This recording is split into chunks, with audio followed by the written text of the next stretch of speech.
All right, we're just making sure that we are live. We were having some technical issues, so I'm just if you are live with me and you're watching me, um, see if we can just get a few minutes in. Let's get everybody in on the podcast show. We are live. All right, see, I don't understand why I have issues with my screen here.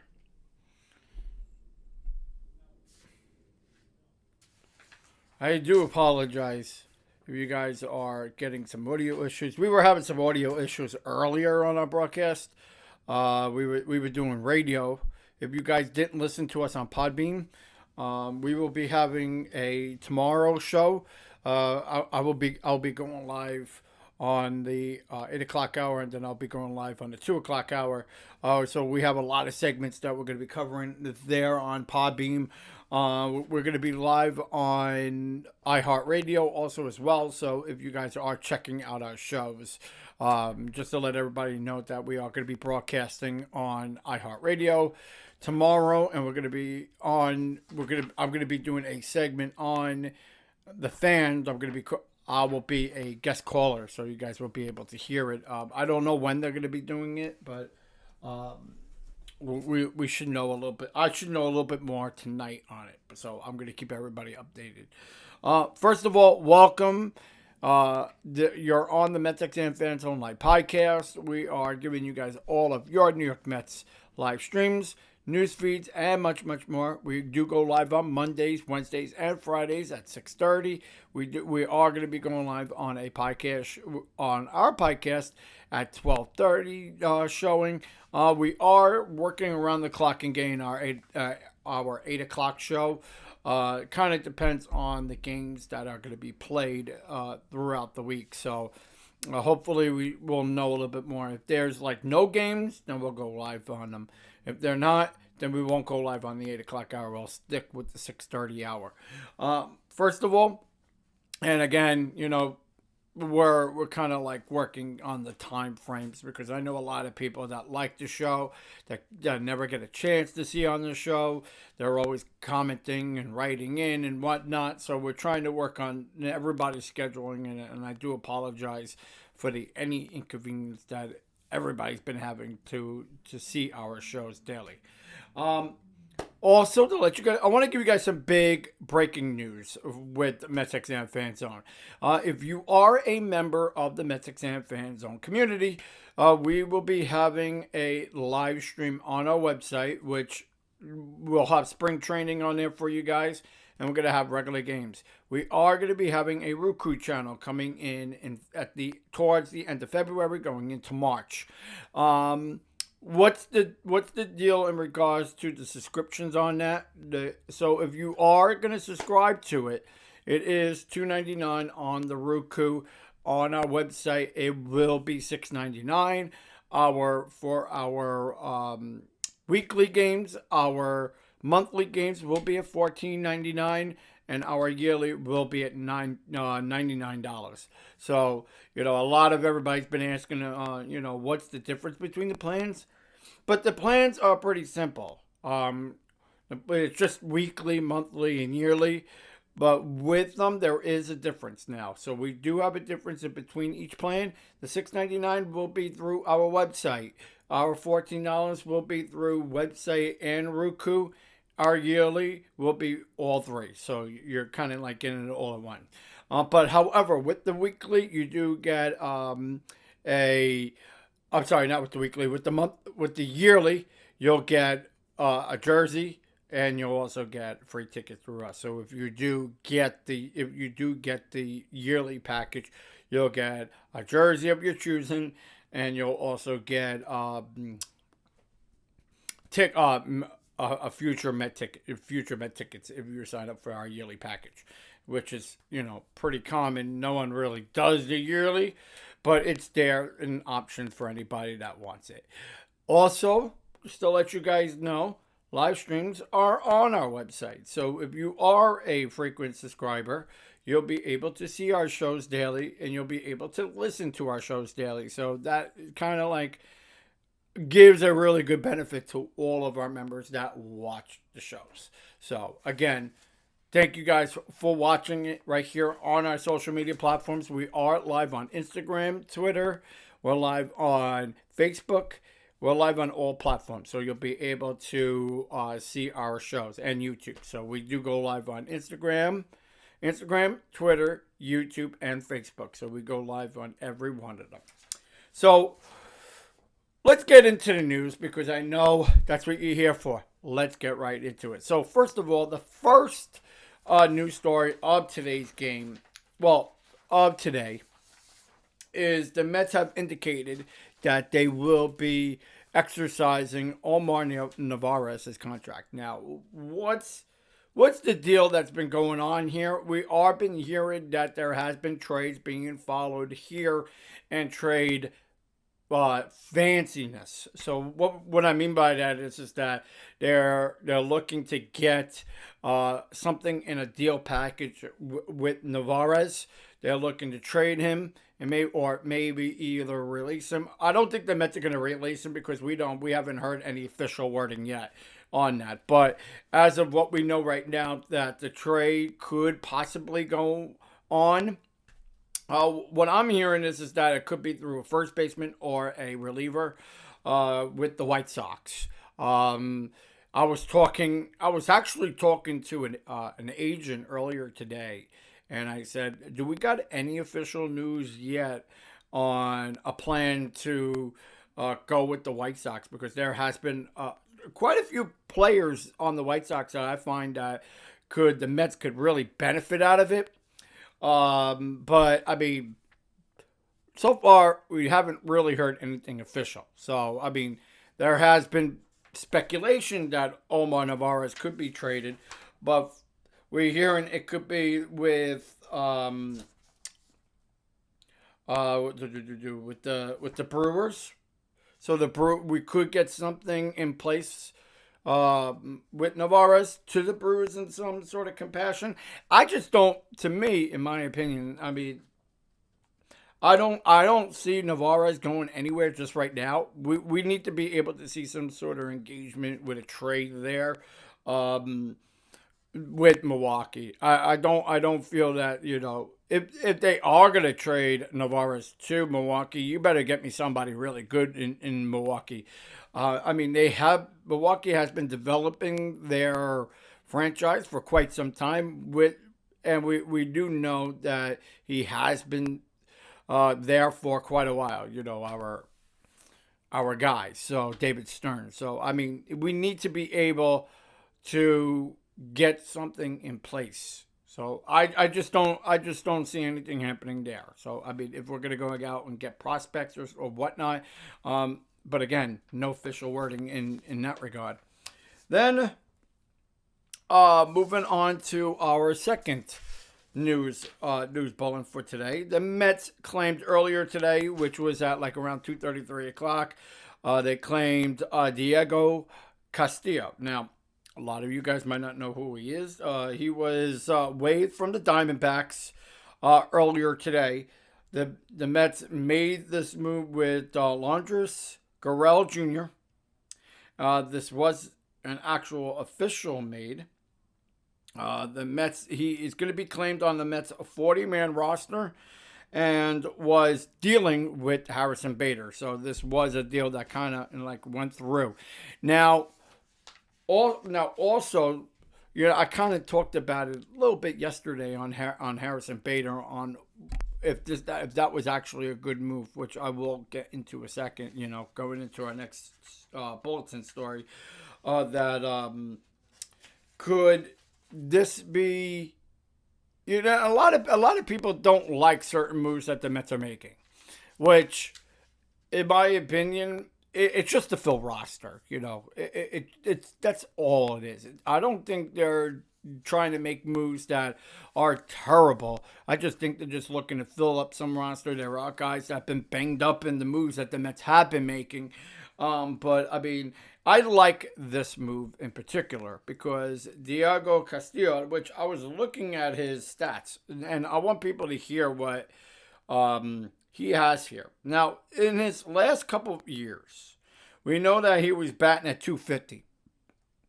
I mean, he had 556 plate appearances at a ratio of 14.2 strikeout rate, which is the lowest in AAA. Now, he was in AAA. He has been down there for, obviously, for a while. But as I'm looking here, he only had 3 home runs, which was in AAA. Now, is that big? Well, see, we like to go with the home run factor, right? We want to be able to see guys hit a lot of home runs. I just don't think that this is a very impact move. But I do like his run production. He has that, able to get on base when you need this guy.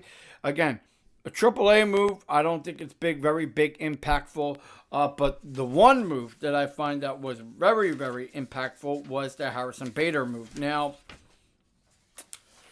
I know a lot of people have very mixed feelings on what the Mets are doing right now. And, I look at it this way. Harrison Bader, I think, is going to be a very good pickup. And I know a lot of people were asking me, what do you think about it? And I do have mixed feelings on it. I feel that Harrison Bader was a good move for the Mets. I mean, even though he doesn't have a really good bat, but he can be very impactful in the outfield. So I definitely do see that.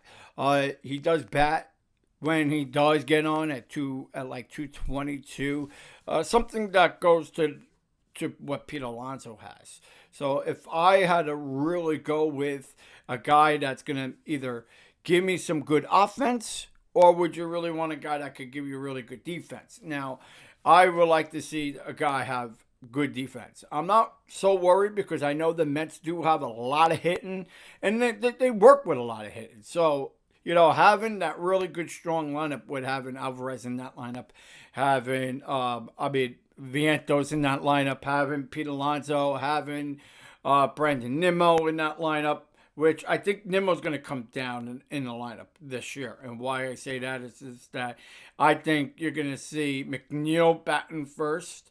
You're probably going to see Nimmo going second. Then I would say I would go with Francisco Lindor going third. Then probably Sterling Marte and then Pete Alonso. So you want to have those guys up in the lineup.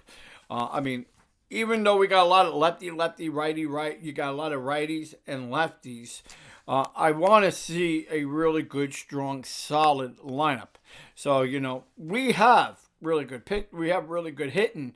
We just need to now go and get really good pitching, which the Mets did kind of work on it a little bit this year. They worked with going out and getting Severino, which was from the Yankees. They went out and made little moves. I mean, do we need to go out and actually make really big moves? Iwaga, which the Mets are interested in. He is another Japanese pitcher that the Mets are looking at right now. There is high pursuit on him. I don't know on what the engagement is looking like in regards to him coming over to the New York Mets. We do know that it has been a influence that the Mets are interested in this pitcher. We don't know exactly on the communications just yet, if his agents are talking with our guys or whatnot. But I do feel that with this move, it could be a very decent move. But I like on where we stand in regards with pitching right now. Having Quintana. I think Quintana is going to have a really decent, solid season. I think with Senga is going to have a better season, even though now he's a little bit rested into that rotation. Having maybe Tyler McGill coming into the bottom of the rotation. Severino, I think if Severino really has a impactful season, he could be really good also as well. So, there are guys that could very well be good for this team going into the 2024 season, because you want guys you want guys to really show their production in that rotation. And I think that all the Met pitchers have really good strengths there. And plus, if the Mets are going to go with a four-man rotation, because that's what it's looking like right now, then of course you're going to have Senga. You're going to have what do you call it? Severino. You're going to have Quintana there in the lineup, maybe Tyler McGill. So, I mean, that could be your four-man rotation. And then you got the back end of the rotation, which I think that the Mets have really, they're good there also as well. So, I mean, is there a chance that the team could very well bump up? I think the team has lots of moves there. Then the Mets have shown quite a few interest in a couple of pitchers, which we're going to talk. We got Shawn Menendez. We got Hinyu Jingri. Then we got Imaga, which I think that the Mets should really go out and pursue. Then they got Dylan Kress and Brandon Woodruff. I think those guys are very impactful also as well. Who the Mets could be promoting from what we are hearing, Andre Hauser. Which I think that was also a good move. They signed him to a one-year deal. And could very well be likely a very good impactful move there, which the Mets did before the 2024 year. Woodruff, he came from Milwaukee also too. So a lot of guys have came from Milwaukee. I think the David Stern wants to bring in, and see what they got there. But I mean, there hasn't really been so much news in regards to Met camp. I mean, there has been tons of interest there. So I mean, we'll be able to see on what the Mets could do. Then we got Tyler Hyman. The Mets ended up getting today. He was also with Milwaukee, and he'll also be on the 40-man roster.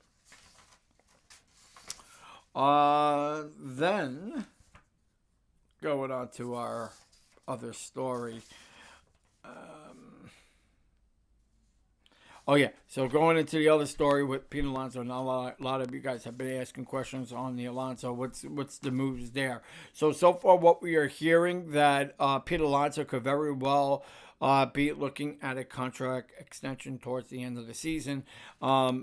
Now, in regards to if the Mets are going to plan on trading him towards midseason, the midseason will probably not happen. I just don't think that Pete Alonso will get traded midseason. If the Mets do really bad, then he probably will. But if the Mets are doing really good before the All-Star break, then you're going to probably see Pete Alonso get traded. So, I mean, unfortunately, you might see that. I don't think that's going to happen if the Mets do have a really good season. So, I mean, I think the Mets are developing lots of players. Having a really good, solid pitching rotation is probably what the Mets need. Mets really do got really good hitting, so I wouldn't really worry about it on that part. So, that's definitely something that, the Mets will be focusing on. Right now, I just don't think that anything's going to happen right now.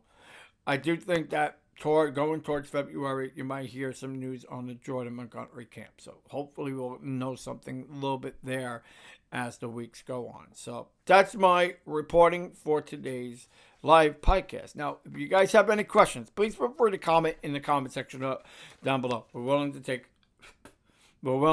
all the questions that you guys might have for me.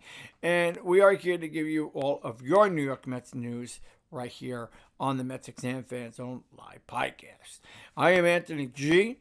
We're going to give you all of your impacts, shows, news, and much, much more. Make sure that you guys share, like, and subscribe. Check out our website for more info of what we do right here at MetsXMFanZone.org. You could if you guys would like to purchase any of your Mets merchandising, you guys could check us out on all of our third-party apps with Macari, Amazon Shopping, you name it. We're on every one of them. Now, on Monday, we will be showing 3 new products. Also, let you guys know, too, that we will be doing a converting podcast. We're going to be talking Mets and Rangers and Knicks. So you guys are going to be getting 3 teams all in one live podcast. So we're going to be doing that on Monday. We're going to talk Rangers, we're going to talk Knicks, and we're going to talk Mets, and we're going to be on that round table to give you guys all the inside scoops of all of your New York teams. I want to thank you guys for watching. Be safe, be well. Don't forget to check out our website at MetsXMFanZone.org for all of your information of our live streams, news, and much, much more. I want to thank you guys for watching. We'll see you guys real soon. Be safe, be well, and let's go Mets.